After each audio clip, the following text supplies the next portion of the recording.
I don't think I'll ever know how for more than 20 minutes I didn't realize that there was literally a man masturbating less than a meter away from my face and taking me as the object of his most depraved and nauseating fantasies during that time on the bus. It's just one of those things I never thought I could expect from a human being at my 79 years. I was completely cold and paralyzed. I stood up, Gabriela started walking towards the bus door, and before I could the man approached me and whispered in my ear the words that haunt me like death itself haunts us when our day finally comes. Words that I will not quote here because my last wish is to misrepresent the impact that a couple of vulgar, repulsive, and demeaning phrases had on me. I felt tiny, insignificant, totally perplexed, and unable to articulate a word. I definitely didn't feel even the remotest instinctive desire to attack him physically or verbally. I got off the bus and didn't say a single word.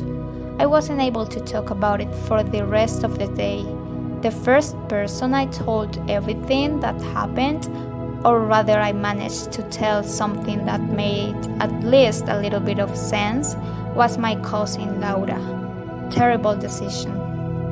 I mean, our relationship was not even that strong, but our closeness in age and basically the fact that she was the only woman at home that night led me to think that I could find some kind of clarification and enlightenment among the tangle of emotions, feelings, and questions I had at that very moment.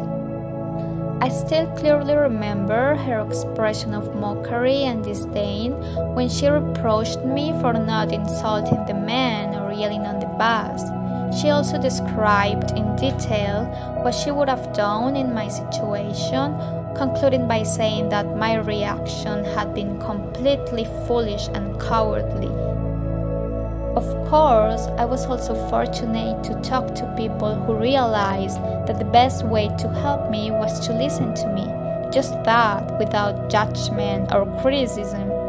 Had it not been for them, I would have ended up drowning into my own silence, and probably what was initially anguish, confusion, and fear would have ended up turning into absolute agony. But that created using Powtoon.